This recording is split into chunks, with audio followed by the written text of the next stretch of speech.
नवरात्रि के 5वें दिन मां स्कंद माता की पूजा की जाती है।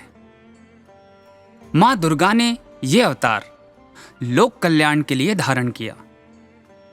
पौराणिक कथाओं के अनुसार जब तारकासुर नामक असुर ने तीनों लोकों पर विजय प्राप्त करने के लिए सृष्टिकर्ता ब्रह्मा जी की तपस्या कई वर्षों तक की, तब तारकासुर की कठोर तपस्या से प्रसन्न होकर ब्रह्मा जी ने उन्हें दर्शन दिया और उसे मनोवांछित फल का वरदान भी दिया।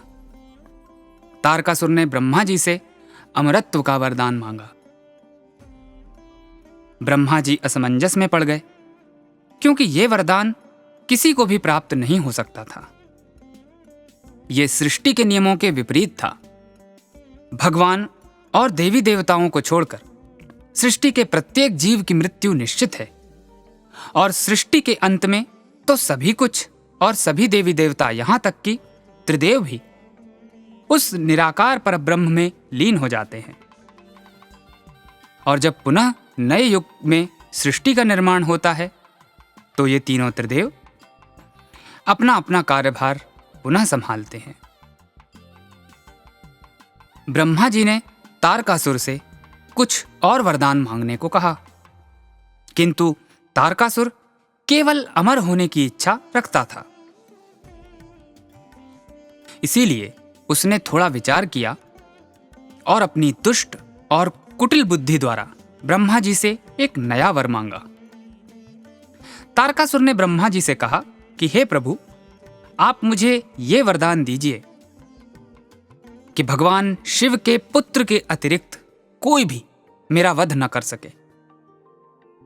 तारकासुर ने यह वरदान बहुत सोच विचार करने के बाद मांगा, क्योंकि उसे पूर्ण विश्वास था कि भगवान शिव, जो केवल समाधि में ही लीन रहते हैं, ना तो कभी विवाह करेंगे और ना ही उनका कभी कोई पुत्र होगा। इस बात से पूरी तरह निश्चिंत तारकासुर ब्रह्मा जी से यह वरदान प्राप्त कर वहां से तीनों लोकों पर विजय प्राप्त करने के उद्देश्य से चला गया। किंतु जो होना है वो तो होकर ही रहता है। तारकासुर के आतंक के प्रभाव से सभी देव ब्रह्मा जी के पास सहायता हेतु गए और उनसे इस परेशानी से बचने का उपाय मांगा। ब्रह्मा जी ने उन्हें बताया कि भगवान अपने भक्तों की रक्षा अवश्य करेंगे, इसीलिए हमें भगवान शिव के पास जाकर उनसे इस समस्या के समाधान की विनती करनी चाहिए। देवताओं की विनती सुनकर महादेव ने उन सभी को अभयदान दिया और आश्वासन दिया कि वे सृष्टि की रक्षा हेतु माता पार्वती से विवाह अवश्य करेंगे और उनका पुत्र कार्तिकेय ही तारकासुर का वध करेगा। कार्तिकेय को कई नामों से जाना जाता है, जैसे स्कंद, मुर्गन, सुब्रमण्यम, सरवण इत्यादि। स्कंद का अर्थ है ध्वंस करने वाला। चूंकि उनका जन्म तारकासुर का विध्वंस करने के लिए ही हुआ था, इसीलिए उनका नाम स्कंद कुमार पड़ा, और इसी कारण से मां दुर्गा अपने 5वीं शक्ति के रूप में स्कंद माता के नाम से अवतरित हुई। मां स्कंद माता का यह स्वरूप अत्यंत कल्याणकारी है।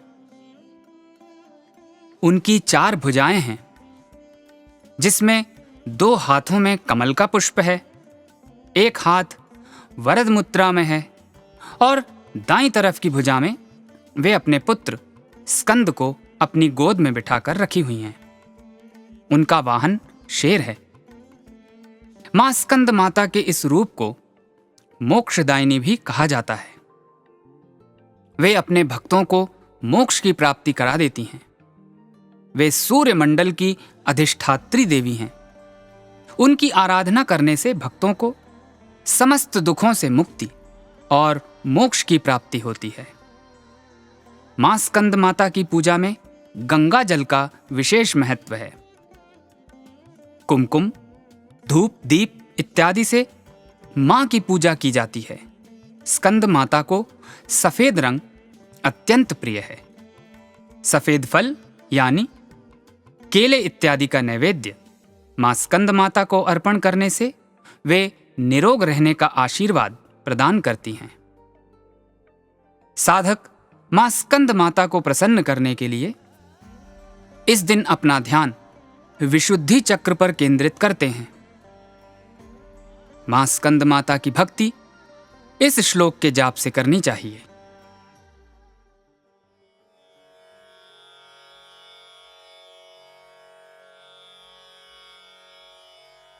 सिंहासनगता नित्यं पद्माश्रितकरद्वया